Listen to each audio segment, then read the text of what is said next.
¿Cómo están? Los estaba esperando en la otra sala, pero entraron a la de la mañana. Pero está bien, no importa. O sea, ahí rápido nos trasladamos para acá. Porque hay un link para el miércoles, pero no importa. Ahí ya los encontré. Entonces, atrasamos un poquito la entrada de hoy porque siempre estamos coordinando la sección A con Yurandir. Entonces yo entro primero a tomar asistencia y ahí ya lo dejo a él para que continúe con la clase. Al menos esta semana, vamos a ver si la otra todavía vamos a apoyar ahí. Bien, entonces estamos listos para la presentación del día de hoy. Habíamos quedado con el cultivo de la fresa y no sé si también la ocra, no estoy seguro. ¿Me confirman? No, Inge. La ocra es la otra semana. Entonces, ¿qué toca hoy? ¿Solo la fresa? No, Sí. ¿Perdón? Pero yo me acuerdo que sí les había dicho, lo había apuntado, que sí íbamos a tener 2 cultivos hoy. No, nos dijo que No. la segunda semana de febrero. Va, está bien, pues. Estamos. Entonces, empecemos entonces con los de la fresa, por favor, y así ya entramos en materia.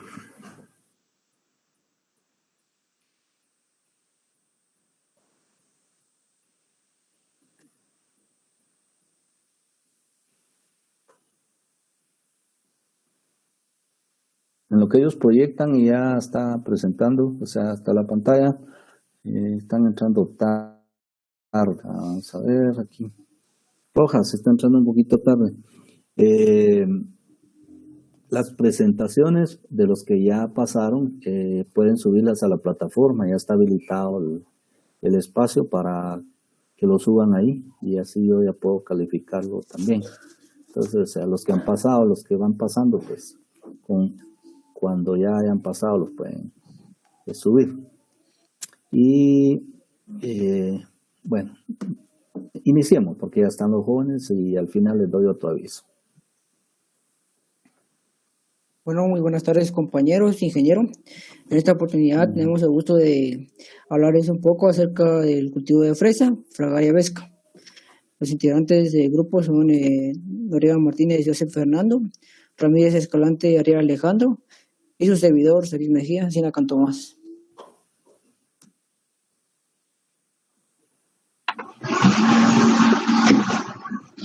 Fresa, Fragaria, está considerada como una fruta exótica de gran aroma y valor comercial. Puede ser cultivada en regiones de clima templado y climas tropicales. Gracias a las existentes variedades que pueden adaptarse a diferentes periodos de temperatura y luz, 2 condiciones necesarias para el establecimiento es exitoso del cultivo. El origen de la fresa no está bien definido. Por un lado se dice que es de origen europeo, ya que este fruto se encontraba presente en fiestas en honor a Adonis, que era también considerado como de origen chileno, ya que un oficial francés llevó las plantas madres a Europa, las cuales eran de Fragaria X ananasa, de donde nacen todas las variedades conocidas y difundidas actualmente. Como pueden observar ahí, Fragaria X ananasa salen lo que son las variedades de Fragaria chilenoensis y Fragaria virginiana, que Fragaria chilenoensis es de origen chileno y la variedad virginiana que es de origen estadounidense. Pásame la otra, por favor. Su clasificación taxonómica es el reino Plantae, división Magnolophyta, clase Magnolopsida, orden Rosales, familia Rosaceae, género Fragaria. Su subfamilia es Maloide. Y sus especies, como lo había dicho antes, Fragaria vesca, Fragaria chineloensis, Fragaria virginiana, Fragaria moschata y Fragaria indica.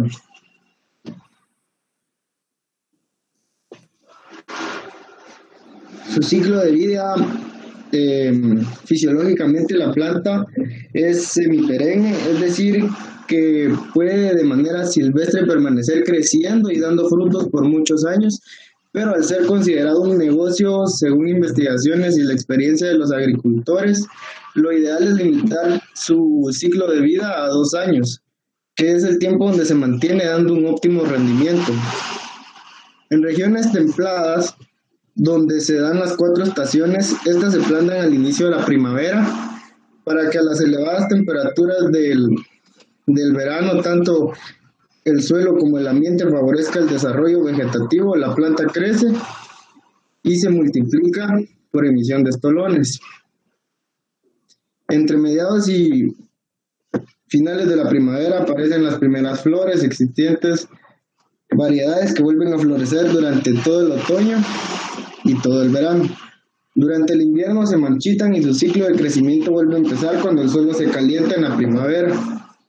Mientras que las plantas en las regiones tropicales, dado el clima que es considerado en nuestro país, donde se dan las 2 épocas, que es época seca, que es de diciembre a abril, y la época lluviosa de mayo a noviembre, estas se siembran en el mes de mayo para que después de 6 meses de crecimiento empiecen a producir los frutos en diciembre, momento que es altamente demandado por sus consumidores. La planta puede mantenerse en producción toda la época seca. La siguiente, por favor.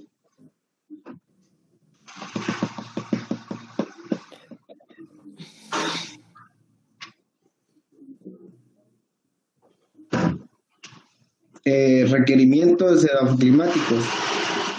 Temperatura. Se dice que un rango de temperatura óptimo para la fructificación debe oscilar en torno a los 15 a 20 grados Celsius en medio anual. Si la temperatura baja de 12 grados Celsius se dice que durante el cuajado dan lugar a frutos deformados por el frío. Un periodo prolongado de tiempo muy caluroso, que sería una temperatura mayor a 25 grados Celsius, puede originar una maduración y coloración del fruto demasiado rápida, lo cual impide adquirir un tamaño adecuado para su comercialización. La humedad debe ser en un rango óptimo de 65 a 70%, ya que si la presencia de humedad es muy excesiva, favorece a la presencia de enfermedades. También un requerimiento de luz que debe ser de 12 horas diarias, debe tener un sustrato preferible de suelos arenosos o francoarenosos con una buena aeración y drenaje y alto contenido de materia orgánica. Su pH debe oscilar en torno al de 6 a 7, que en una escala sería moderadamente ácido o a neutro. El riego. La frecuencia de duración de riego depende de las condiciones climáticas. En este caso, en el área de Guatemala, en época seca se da de 2 a 3 veces por semana en época seca, y en época lluviosa de 1 a 2 veces por semana, dependiendo cómo esté la situación climática actual. La siguiente, por favor. Variedades e híbridos de fresa cultivados en Guatemala. ICAMEX en el 2006 indica que se conocen en el mundo más de 1000 variedades de fresa. En Guatemala las variedades más utilizadas por los productores son Oso Grande, Camarosa y Festival. Oso Grande, Camarosa y Festival, que son cultivadas en las áreas de Chimaltenango, Totonicapán, Zacatepeques, entre otros, y Missionary y Clon More, que Missionary es cultivada en el área de Panajachén, en el departamento de Sololá, y Clon More, que es cultivada en el municipio de Amatitlán, del departamento de Guatemala.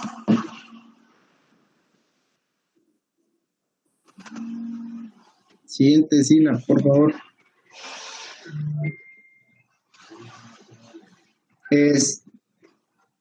Las principales características de estas variedades, que son las de mayor de exportación, la variedad Oso Grande se dice que es una planta vigorosa de follaje oscuro, de adaptación a climas templados, un fruto de gran tamaño, por eso es debido a que es su nombre.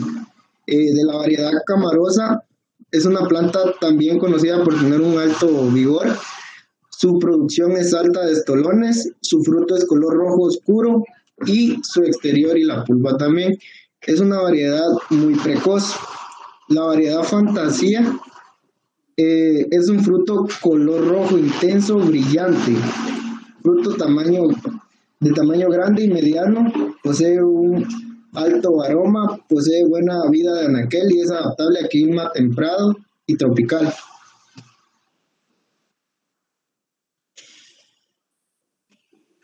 La siguiente, Sina, por favor.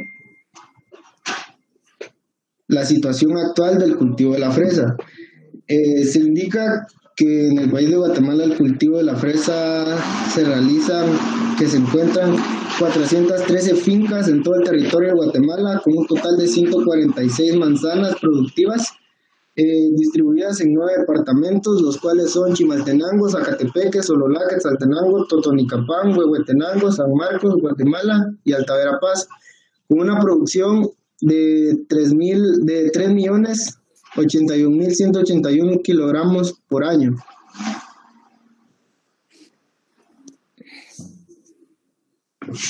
La siguiente, por favor. El mercado nacional del cultivo de la fresa. Para Guatemala, su producción ha sido en aumento en los últimos años, según los datos obtenidos por el Ministerio de Agricultura, Ganadería y Alimentación, MA. Se dice que en el año 2007 se produjo 2.500 toneladas de fresa.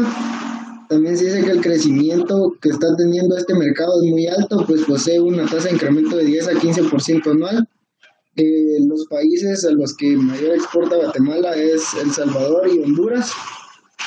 Se dice también que Guatemala es el único país de Centroamérica exportador de fresa. Mayores productores internacionales, el mayor productor de fresa a nivel mundial es Estados Unidos, el segundo es España y el tercero es Japón. Gracias. Bueno, compañeros, yo le hablaré un poco sobre las técnicas para el cultivo. Por favor, el siguiente diapo.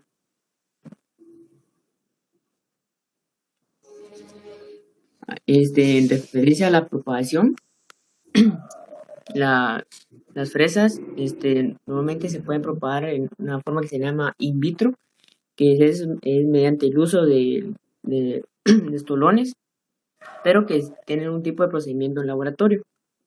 Para obtener la propagación in vitro, se utiliza para obtener plantas madres para su posterior propagación. Normalmente las semillas no se utiliza, pues esto es basado en híbridos productivos comerciales. Para la selección de plantas madres, se escogen las plantas que tengan las características agronómicas deseables. Después de que se terminan de seleccionar las plantas, se procede a realizar un trasplante para favorecer la emisión de estolones, de los cuales posteriormente se extraen meristemos y que posteriormente se procede a un cultivo in vitro en medios de cultivo llamados Munashi y Koch, que tienen por lo menos un pH de 5.8. Siguiente, por favor.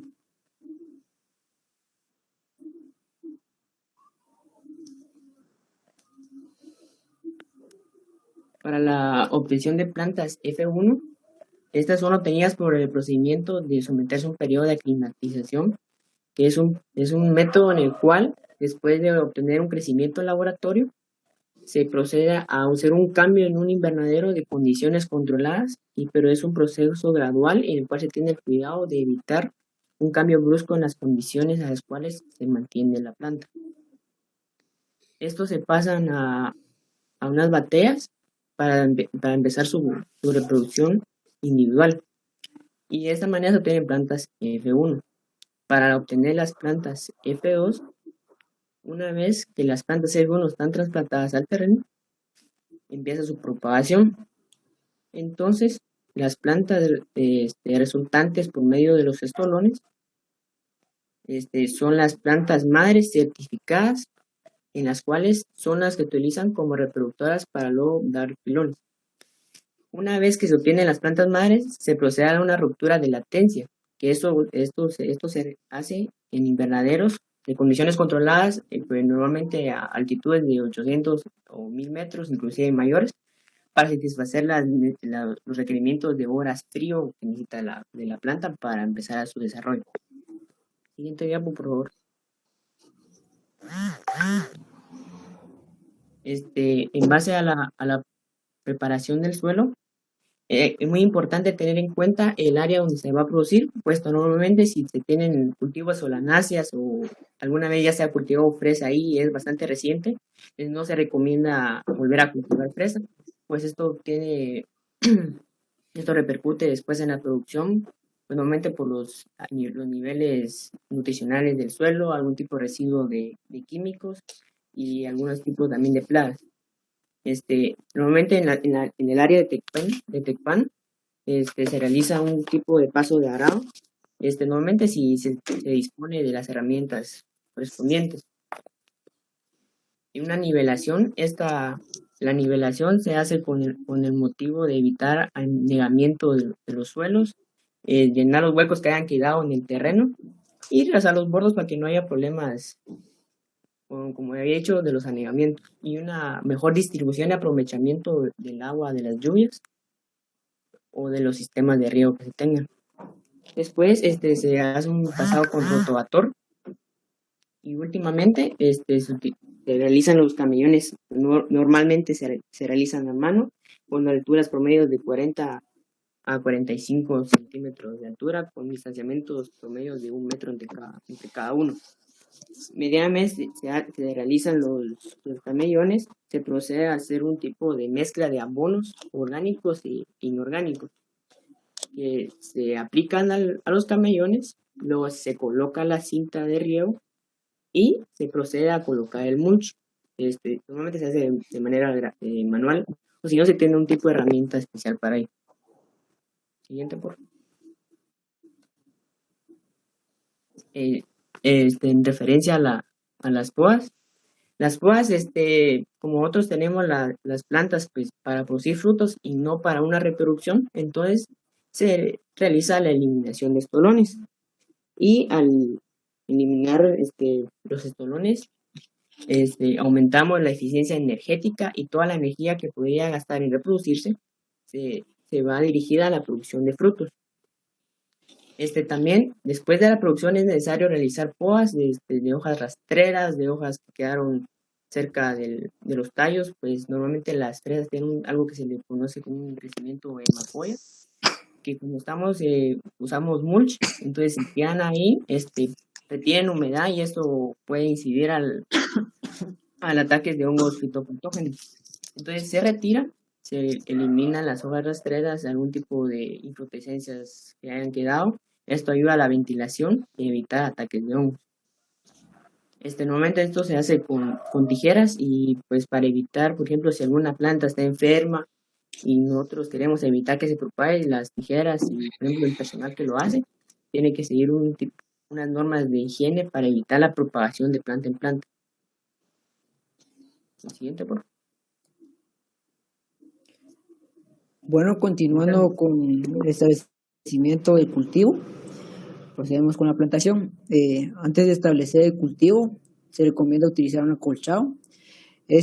Cumple el objetivo de evitar la competencia entre malezas y cultivo, así como evitar el contacto del fruto con el suelo.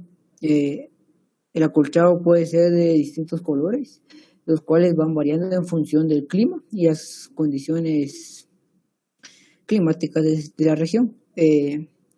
Es importante tomar en cuenta que para establecer el cultivo, cumplir con el periodo de vernalización necesario. Esto varía en relación a las variedades utilizadas, pero normalmente se habla de una temperatura bajo los 7 grados Celsius en un periodo de 2 a 4 semanas, lo que permite un tiempo. En el caso de que el periodo de vernalización sea mayor, se recomienda una defoliación con el objetivo de disminuir la actividad de respiración de las plantas y evitar la cristalización del soluto en los haces vasculares, provocando un marchitamiento. En En el caso de una deficiencia del tiempo de veranización, puede provocar plantas débiles, frutos de residuos con mala consistencia y poca vida en aquel. En el caso de un exceso de este periodo, existe un mayor desarrollo vegetativo y estolones prematuros, evitando el desarrollo de estructuras de reproducción sexual, que en este caso serían los frutos. Normalmente para establecer un cultivo se debe tomar en cuenta si va a ser en invierno o en verano, ya que en invierno se recomienda utilizar variedades de días cortos y en verano variedades de días largos. Los camellones se pueden establecer a 2 hileras o a hileras simples. El distanciamiento sugerido es de 25 a 30 centímetros entre hileras y plantas. El distanciamiento entre surcos varía en relación a la maquinaria utilizada para las labores agrícolas, pero se recomienda entre 1 metro y 10 centímetros. Es importante brindar un riego a capacidad de campo antes de establecer el cultivo, ya que favorece el desarrollo radicular. Además, hay que tomar en cuenta que las plantas se nutren a través de difusión, por lo que si existe una ausencia de líquido, este no se podrá efectuar y por ende la planta tendrá algunas deficiencias. Normalmente se habla de que el cultivo de fresa tiene una profundidad efectiva de 30 a 40 centímetros, ya que a esa profundidad se encuentra el 90% de actividad radicular y con ello la mayor absorción de nutrientes. Colocación de macrotúneles. Esto se coloca con el objetivo de aumentar el rendimiento de producción o tener cosechas más precoces. Este se recomienda establecerlo 45 días después de cultivar las plantas. Estas estructuras pueden ser de 2 tipos, túneles o microtúneles, los cuales cubren únicamente un camellón y los podemos observar por acá. Y normalmente las estructuras están hechas con hierro galvanizado de entre 6 a 8 milímetros de diámetro. En el caso de los macrotúneles que están acá abajo, tienden a cubrir entre 7 a 8 camellones y la altura para el caso de invierno se recomienda que sea de 3 metros. Esta deberá aumentar en función de la temperatura para favorecer una mejor ventilación. Es importante mantener las condiciones climáticas que requiere la planta, por lo que no se recomienda que la temperatura supere los 25 grados Celsius y que la humedad relativa se mantenga menor al 70%. Nutrición vegetal.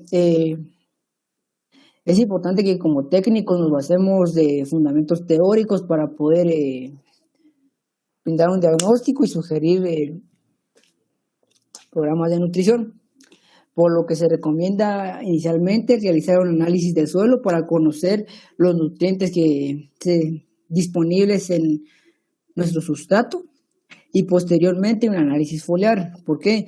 Porque una cosa es que nuestro nutriente tenga todos los nutrientes que se requieren, pero la planta no los absorba. Entonces, en base al análisis foliar, nosotros podremos estimar los nutrientes que no están siendo aprovechados o la deficiencia de alguno. Y con ello puede aplicar la ley de Levy, en la cual nos dice que un elemento que se mantenga escaso reducirá el rendimiento del resto.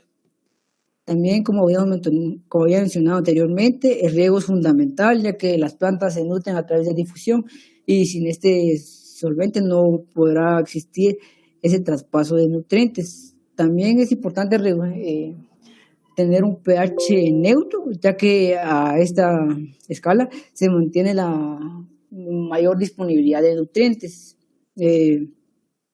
Este cultivo es bastante exigente en relación a materia orgánica y se recomienda aplicar entre 3 kilogramos por metro cuadrado. En este caso se cometió un error, pido disculpas por eso, pero el dato es en metros cuadrados. Se recomienda utilizar estiércol bien descompuesto. En En el caso de abonos fuertes, como el caso de la gallinaza, se recomienda utilizar 2 kilogramos por metro cuadrado. En suelos calizos se debe incorporar turba de naturaleza ácida para regular el pH, y esto se deberá realizar en una razón de 2 kilogramos por metro cuadrado.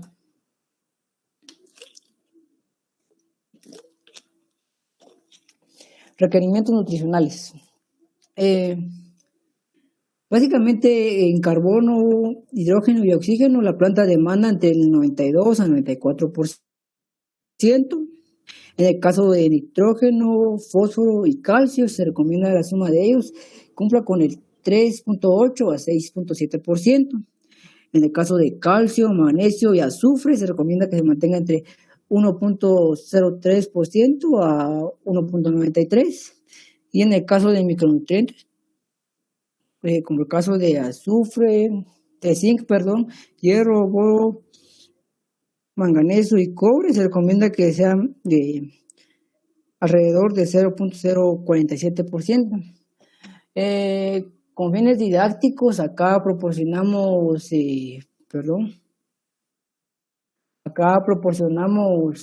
una tabla de requerimientos en base a la base de datos, valga redundancia, de DRIS. En este caso me lo saltaré por razones de tiempo. Continuando con la fertilización, acá mostramos las curvas de absorción. En este caso, en la primera gráfica se observa la curva de absorción de nutrientes de 4 variedades de fresas, las cuales son Albino, Festival, Jacona y Zamora. En base a la tendencia que toma esta distribución, podemos deducir que la mayoría de las variedades siguen la misma tendencia en la absorción de nutrientes, por lo que las sugerencias de fertilización que daremos a continuación aplica para las distintas variedades.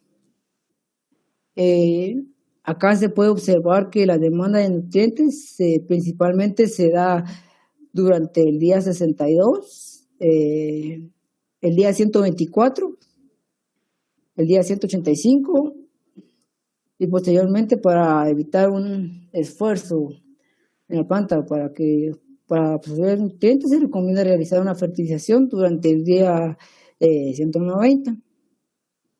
Con fines didácticos, esta gráfica que está por acá la daremos a conocer más adelante, pero únicamente nos sirve como apoyo para conocer el ciclo fenológico del cultivo, ya que en el día 25 al 30 existe una mayor demanda de nutrientes, debido a que inicia el periodo de desarrollo vegetativo. En el día 55 al 60 existe una gran demanda de nutrientes por el desarrollo de floración, y por último en el día 178 por la fructificación, aunque se recomienda realizar fertilizaciones minoritarias en periodos posteriores para mantener la calidad de la cosecha, siempre tomando en cuenta lo que nos aporta nuestro suelo en base al análisis de suelo. A continuación muestro las siguientes tablas de absorción de nutrientes. Para el caso de nitrógeno, se recomienda realizar la fertilización de requerimiento total por el ciclo productivo y distribuirlo en los siguientes días. Realizar la primera aplicación durante el día 30, en donde se observa un aumento en la pendiente, y lo que significa que existe una mayor demanda de nutrientes. Posteriormente, realizar otra fertilización durante el día 60 para impulsar o reducir el esfuerzo más bien de la planta por absorber nutrientes. Y por último, realizar uno en el día 135 con efectos menores, ya que la demanda es bastante reducida. En el caso de fósforo, se recomienda realizar una aplicación durante el día 15, la siguiente durante el día 60, posteriormente en el día 105 y para culminar en el día 135. En el caso del potasio, tiende a tener una absorción un poco más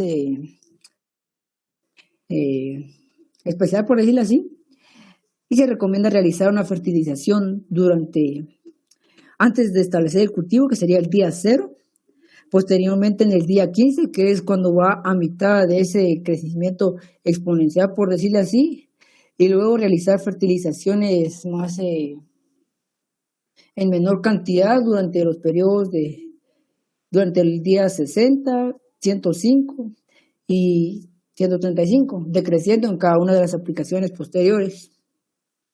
En el caso del calcio, se recomienda realizar una aplicación durante el día 15, luego durante el día 30, posteriormente en el día 45.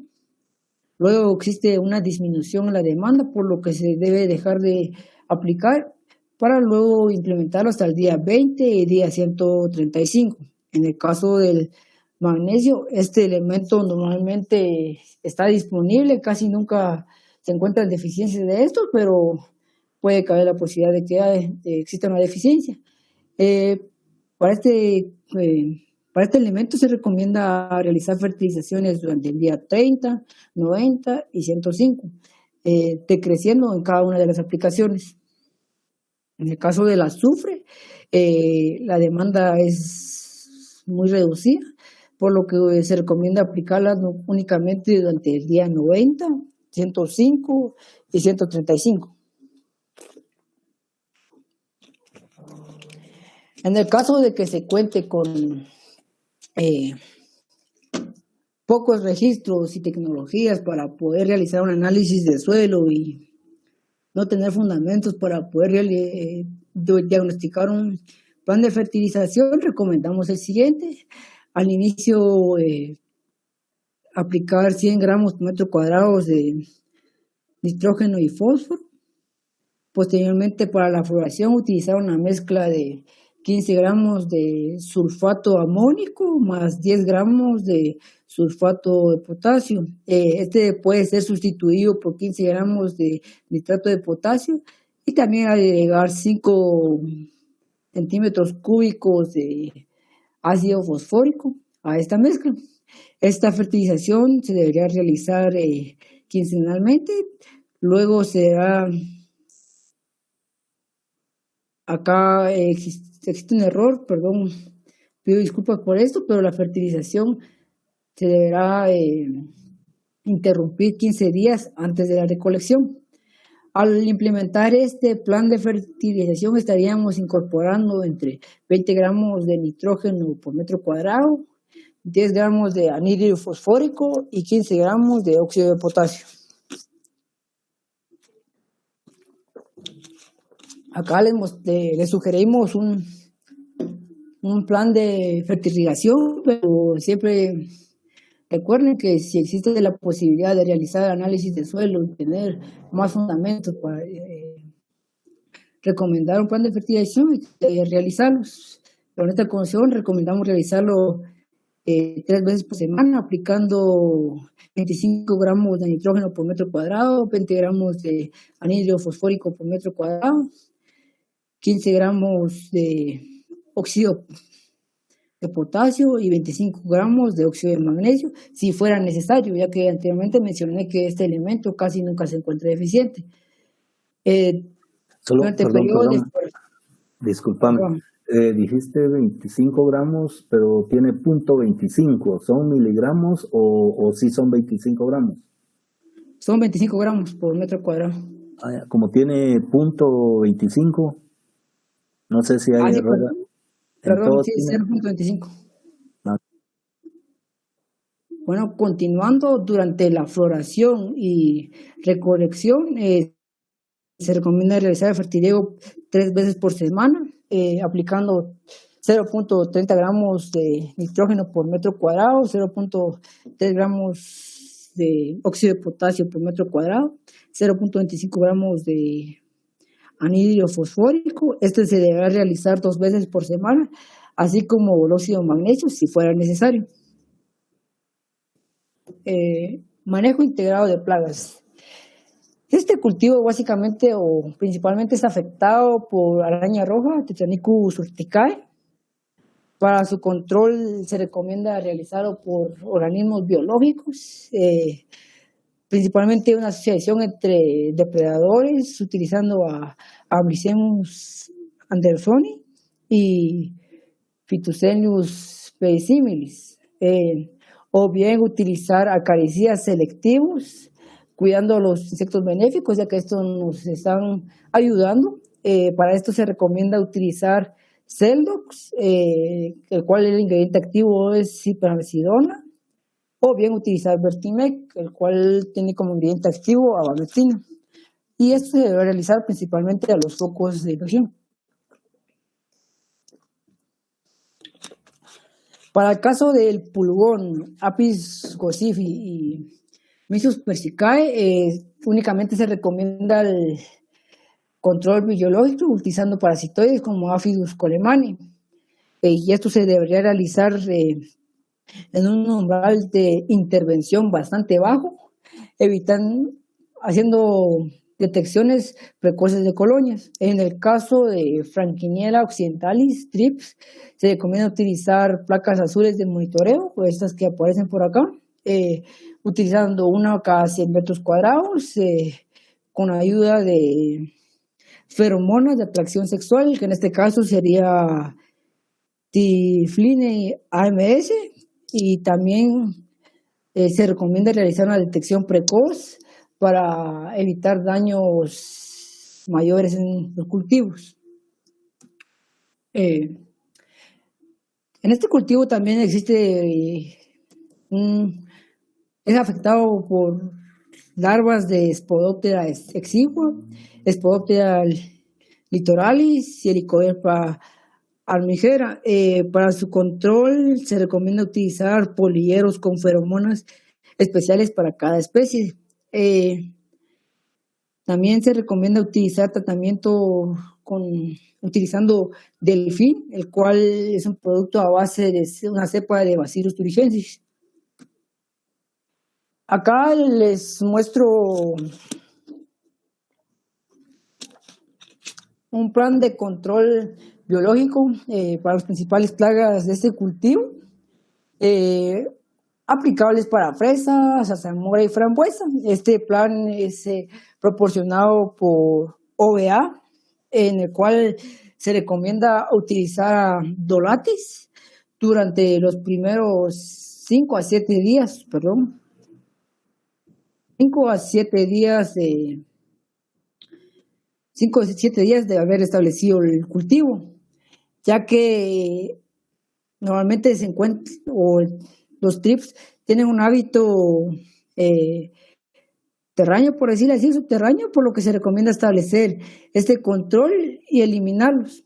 Luego, se recomienda utilizar Phytocereus pedisimilis durante el día 30 en adelante para realizar un control de ácaros.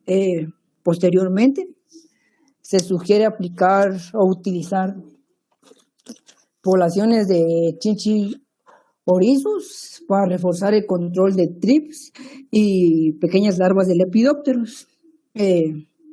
Esto durante la floración. Durante la fructificación, que más o menos va por el día 75 a 80, se recomienda aplicar tricograma para el control de gusanos mediante la liberación semanal o quincenal de poblaciones. Enfermedades.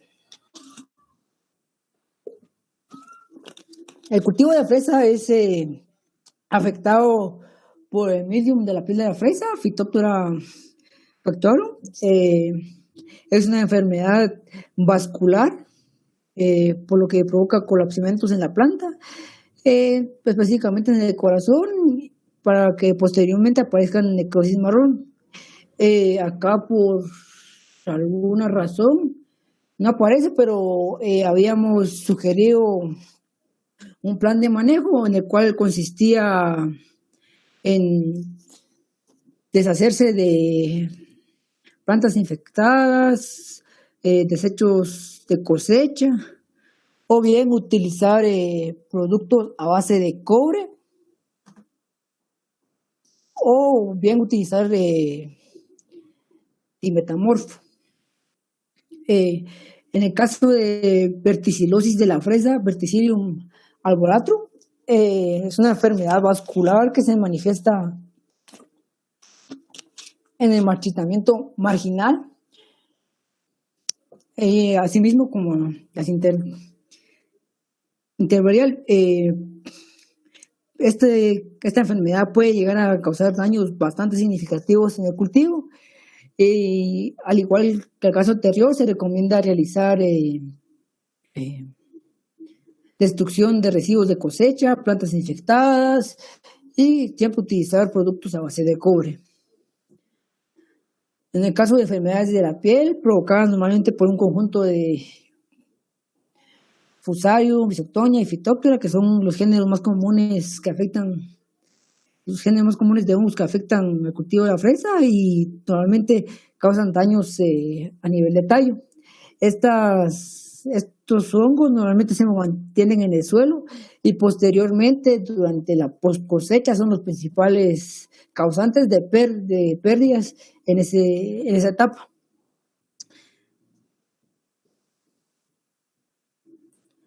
En el caso de podredumbre gris de fruto, Botrytis cinerea, se produce en polvo una masa algodonosa en el fruto que deprecia el valor comercial. En el caso de la viruela de la fresa, provocado por Mycophallia fragile, aparecen manchas rojizas en las hojas de la planta. Este cultivo de fresa también es afectado por Anthracnosis, Colecotrichum fragile, y tiende a ser muy agresivo hacia ese cultivo. Los virus más comunes en este cultivo son el virus del moteado de la fresa, el virus de los márgenes amarillentos, virus del balanceado de las hojas y el virus del ahorramiento de la fresa o Floria. Existen bastantes virus que no fueron mencionados, pero básicamente el manejo se realiza a través de un manejo integrado de los vectores, así como eliminación de plantas infectadas y residuos de cosecha.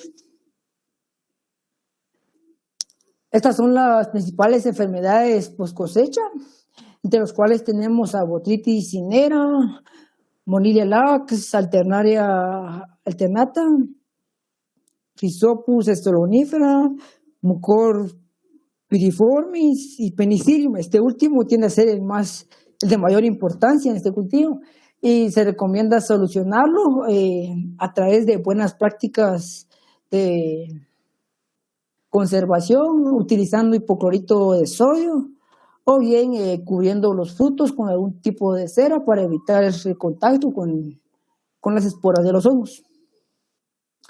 Accidentes y fisiopatías.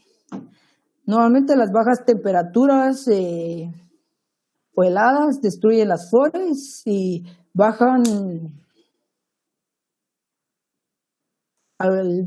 las bajas temperaturas producen deformaciones en los frutos. El exceso de calor causa una aceleración en la maduración de frutos y por ende una descomposición más acelerada.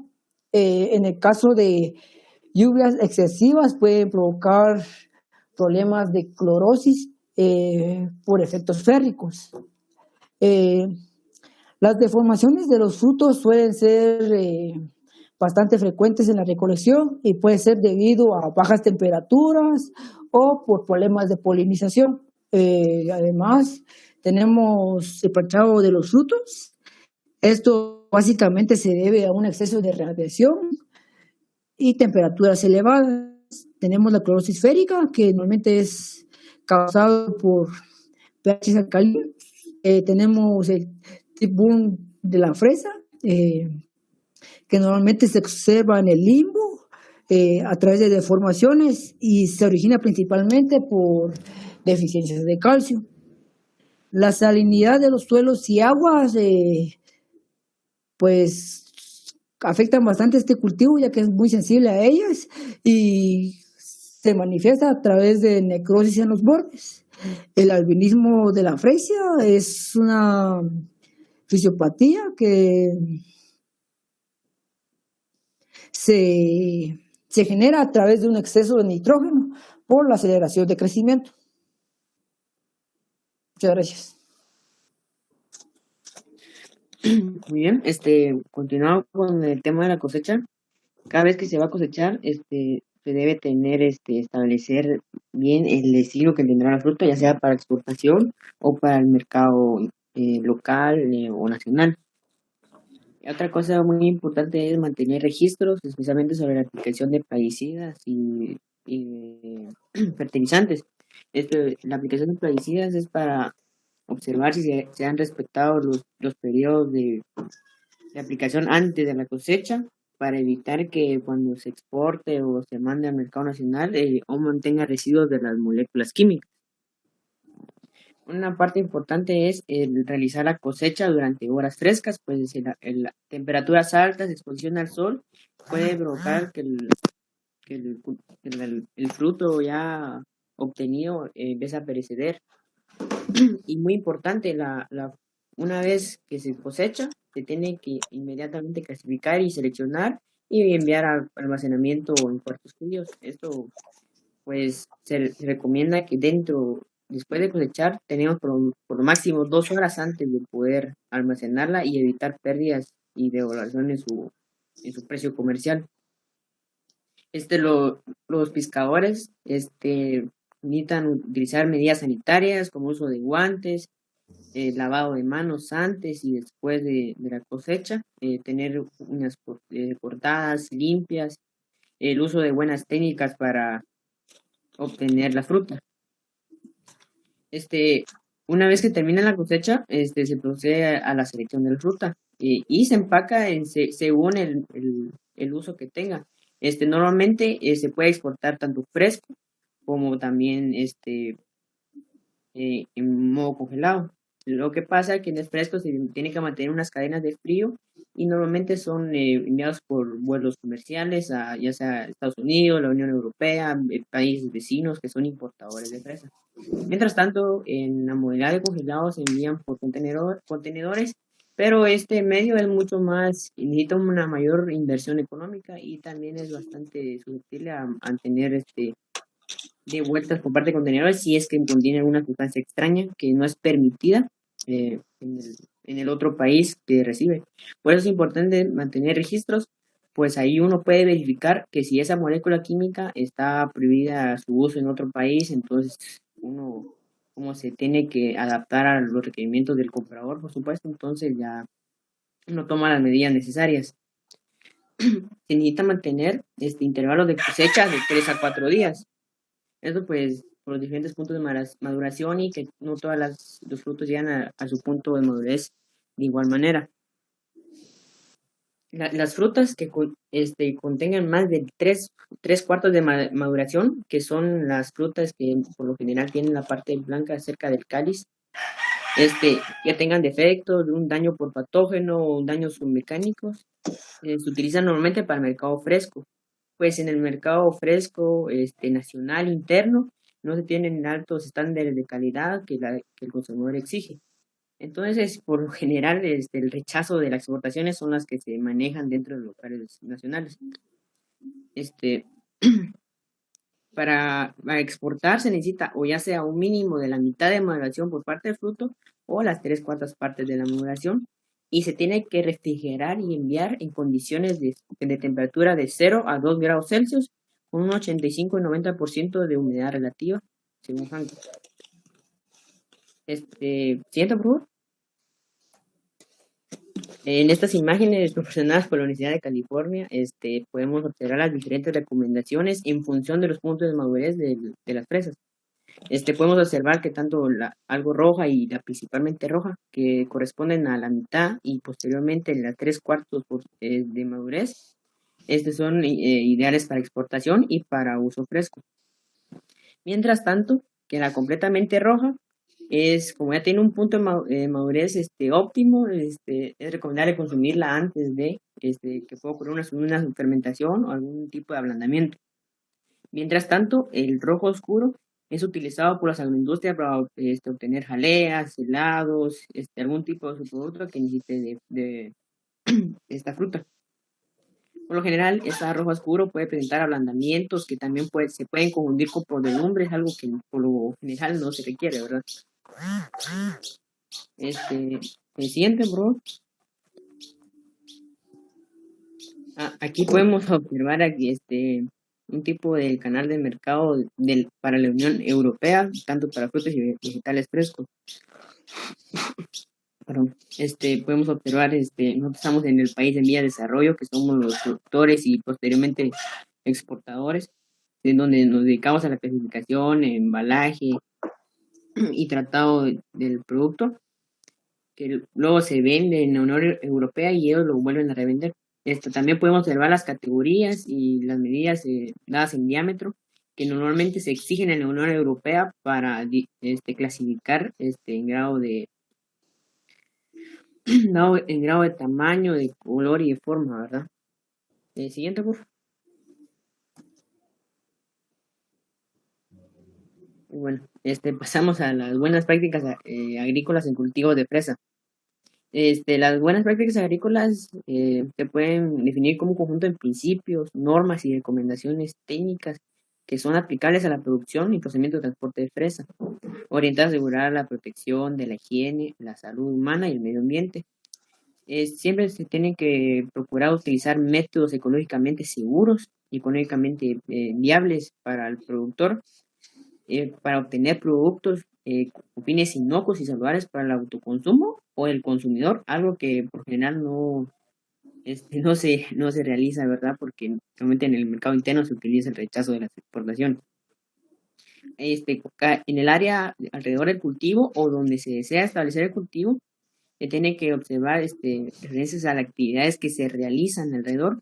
Por ejemplo, si tiene vías de acceso, actividades de los vecinos, fuentes de contaminación. En lugares, por ejemplo, estamos en una hondada y tenemos vecinos en las partes altas y la pendiente va directo hacia el cultivo. Eso puede generar contaminación por parte de residuos de actividades humanas. Y por supuesto, esto también puede incluir si intentamos realizar algún tipo de infraestructura como un cerco para evitar el paso y el ingreso de animales domésticos, por supuesto. Dentro del cultivo, podemos observar las pendientes, si hay presencia de animales, algún tipo de insecto, si ya hubo algún tipo de cultivo anteriormente, y si existe fuentes de contaminación y una fuente disponible de agua. Siguiente, por favor.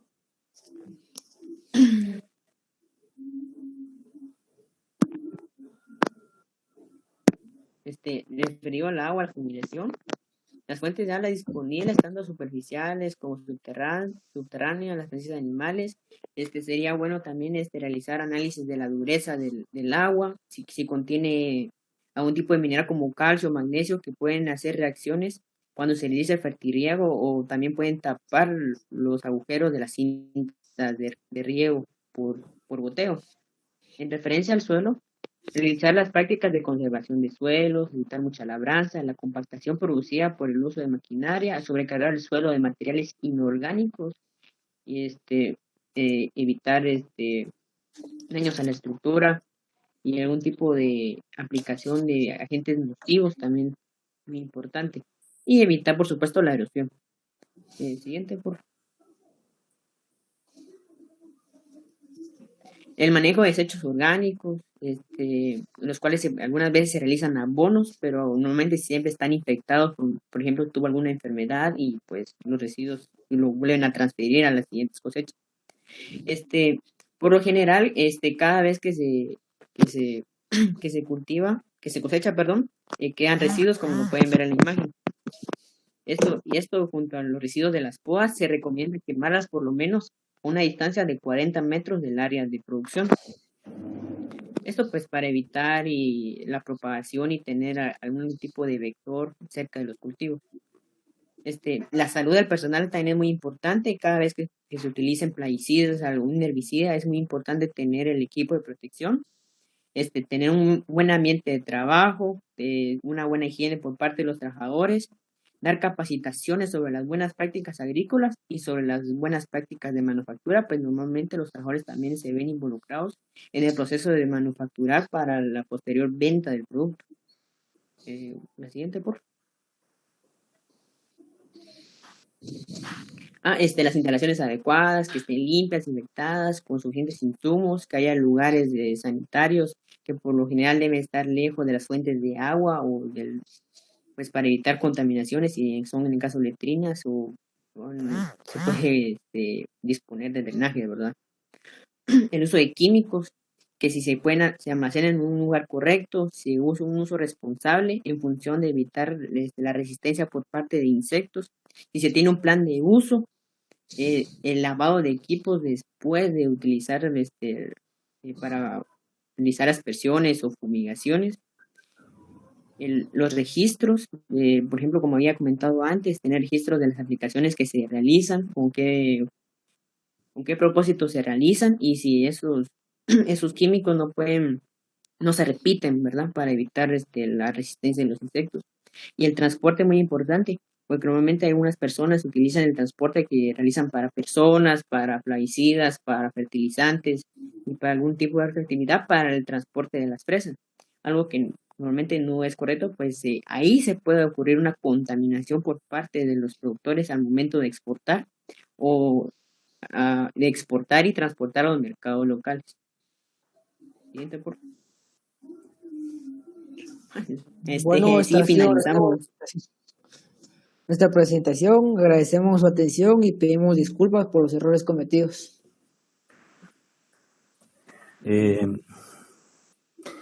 No, jóvenes, de verdad, excelente su presentación, los felicito.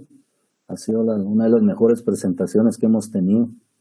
Creo que la participación de Noriega y Selvin Mejía pues han sido bastante sobresalientes, pues también Escalante, pero creo que se quedó un poquito atrás, como que le ganaron más el espacio en cuanto a la extensión de los temas. Quiero felicitarlos primero porque le pusieron todo el empeño, investigaron bastante, y no sé si tal vez, me imagino, de repente tal vez Selvin ya ha cultivado fresas. Ahora en el caso de Noriega, pues no sé por qué. ¿Mande? Sinacan. Sinacan. Sinacan, es que me habían dicho Selvin, creo.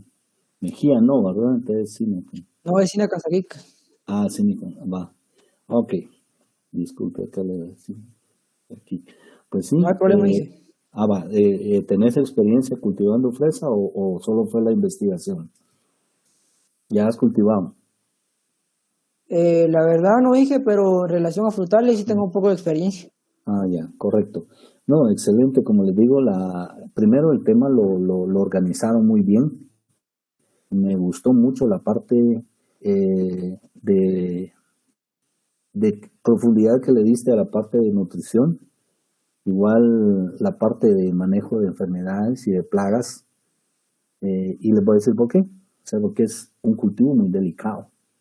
Un cultivo demasiado delicado en cuanto a lo que mencionaba al final Noriega sobre lo que es la contaminación que puede darse a través de químicos o a través de microorganismos, que tal vez eso ya no lo mencionaron, pero es un gran riesgo contaminarse con salmonela o con Escherichia coli si no se dan las buenas prácticas agrícolas, como lo mencionó y lo aplicó muy bien en Noriega, Fernando. Entonces, ajá. Sí, no. Correcto. Entonces, yo creo que les digo, lo hicieron muy bien y lo felicito también por la parte del enfoque que tenían en el tema, que no estaban solo leyendo, sino también están explicando el tema. Tienen un lenguaje muy claro, fluido y técnico, que eso es importante, y lo estaban tomando muy en serio. No estaban pensando en el tiempo que se iban a llevar, sino en explicar, y creo que quedó muy claro. Entonces, sí, es un ejemplo, como les digo, de cómo pues se esperaría el nivel de ese tipo de presentaciones, el nivel de interés, porque no creo que una presentación la hayan hallado así, solo así, y se la repartieron y ya Creo que sí le llevó tiempo en organizarse, en repasar y pues lógicamente entender todo el proceso. Aparte que es un cultivo no muy conocido por muchos, es importante, es un cultivo muy productivo, pero también muy delicado. El manejo, por ejemplo, que esté en contacto con el suelo, ahí van a encontrar microorganismos y pues es difícil, porque con digamos, la piel de la fresa es solo con que pase del estado de madurez, empieza a desprenderse y empieza a desintegrarse. O sea, ustedes se han dado cuenta y ustedes tal vez lo han, para poderlo lavar, digamos, tiene que estar en un estado de madurez bastante, no tan avanzado, porque si no se le despega la piel y ahí se va a contaminar.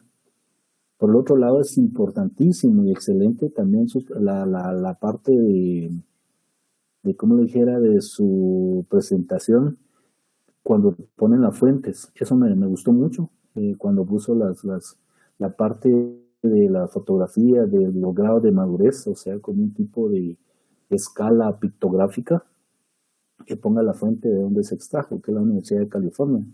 Eso es interesante, de verdad. Eso denota mucha responsabilidad de parte de ustedes, no solo de tomar una información y ponerla, cuando es necesario, pues hay que citarla, ¿verdad? Hay que citar esas fuentes. Entonces, pues de verdad, estoy muy contento y totalmente satisfecho con la presentación, con la información. Lo dejaron casi todo claro. Me gustó mucho el manejo que propuso en cuanto al manejo integrado, por lo mismo que yo le menciono de los residuos de químicos para un producto tan delicado como es la fresa, ya digamos, para poderla exportar, ¿no?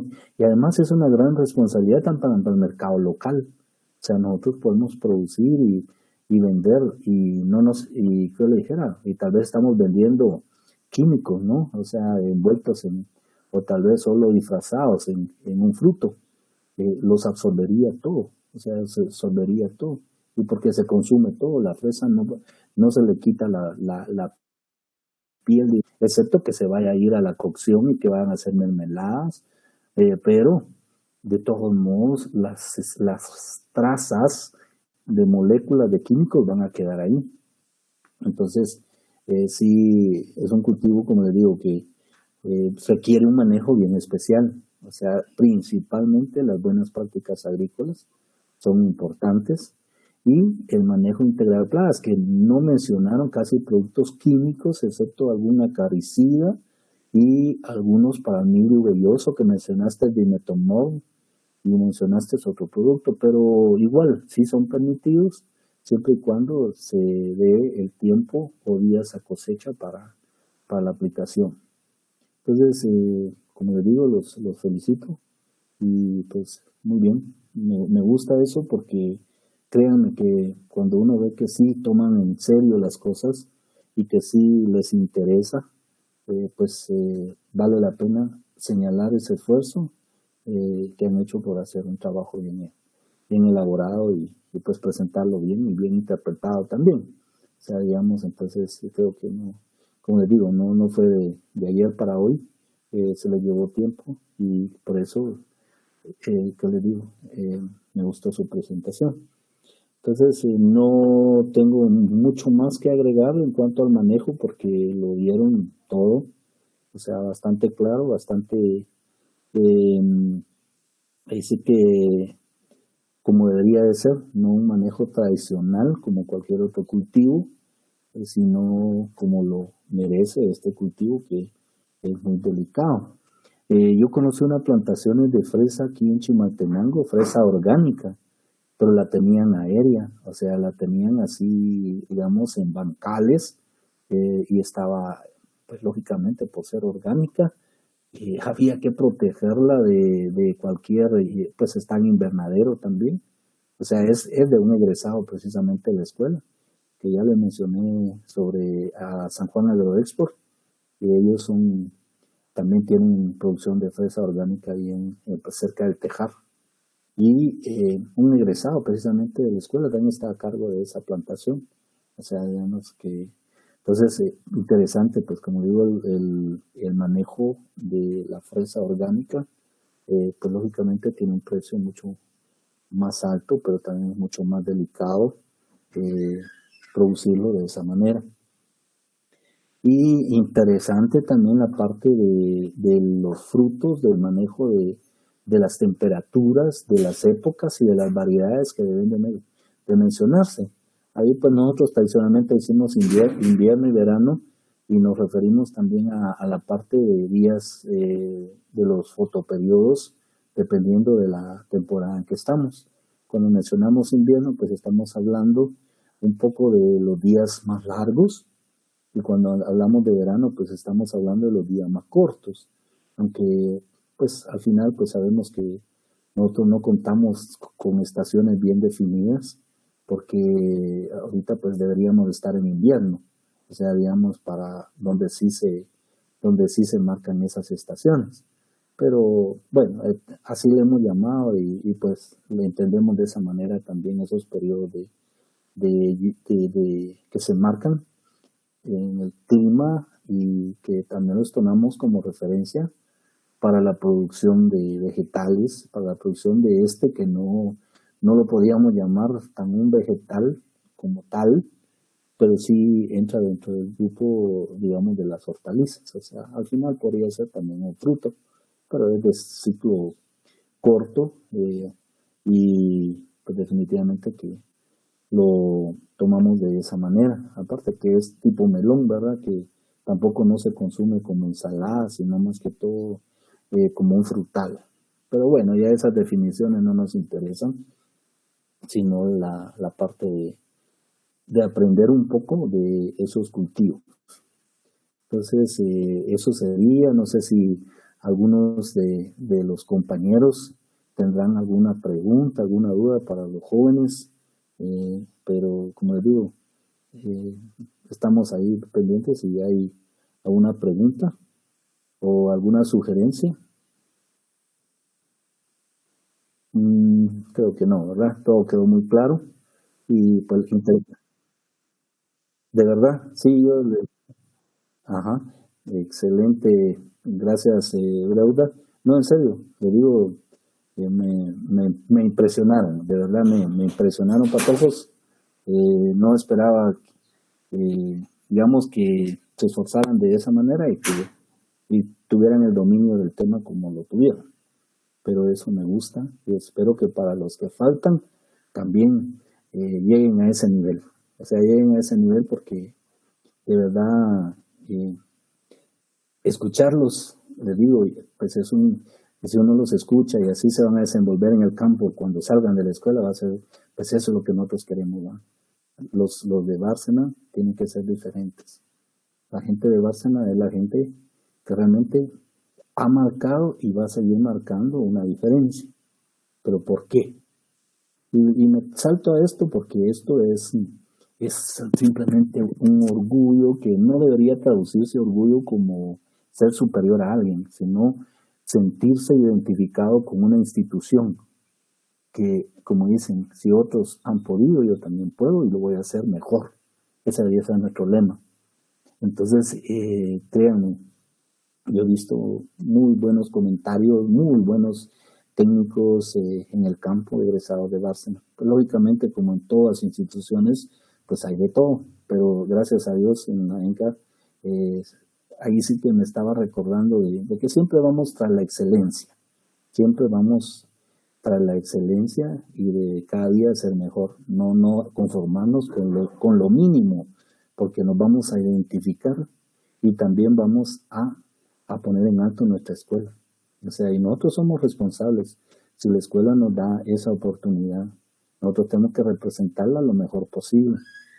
Y como les digo, hemos visto, y no solo acá, en diferentes lugares, que los realmente egresados de la escuela son diferentes. Son diferentes porque tienen actitud diferente, porque realmente quieren destacar, porque realmente quieren hacer las cosas bien, y porque realmente sí tienen ideas y tienen ganas de hacer las cosas bien. Entonces digo, esa es la consigna, que tenemos que, y eso ahora sí, eso cuando yo les he dicho otra cosa que yo repito varias veces también, cuando vamos a hacer algo, hagámoslo bien, o lo mejor que podemos, ¿verdad? Y si no queremos hacerlo mejor, no lo hagamos, para dejarlo a la mitad o para pasar del paso, no. Entonces, es un ejemplo y una enseñanza para todos, ¿verdad? Que hay que hacer las cosas bien y, pues, lógicamente, haciendo las cosas bien, pues vamos a... Lo más importante es la satisfacción que nos da. O sea, digamos, claro, la nota es parte de hacer el trabajo bien hecho, pero también la satisfacción de hacer las cosas bien, de saber que sí se reconoce el trabajo que se ha hecho. Yo sé que son capaces, o que son muy inteligentes, por eso están aquí. Por eso somos producto de la selección natural que se llama en la escuela. Por eso estamos hasta el nivel donde vamos. Entonces, pero porque hemos pasado todo tipo de pruebas y cada día las vamos superando y cada día vamos diciendo aquí estoy y sí puedo hacerlo. Entonces, pues nos quedó como reflexión esta presentación y pues ahí sí que lo vamos a dejar hasta aquí el día de hoy. O sea, iniciamos un poquito más tarde, pero vamos a quedarnos el día de hoy hasta acá para el día lunes continuar. Entonces eso es todo, jóvenes. Buenas tardes y ahí sí que nos vemos primero Dios la otra semana. Y siempre, como les digo, felicitarlos por el excelente trabajo que hicieron el día de hoy. Feliz tarde, ingeniero. Pues se cuidan. Feliz tarde, ingeniero. Se cuidan.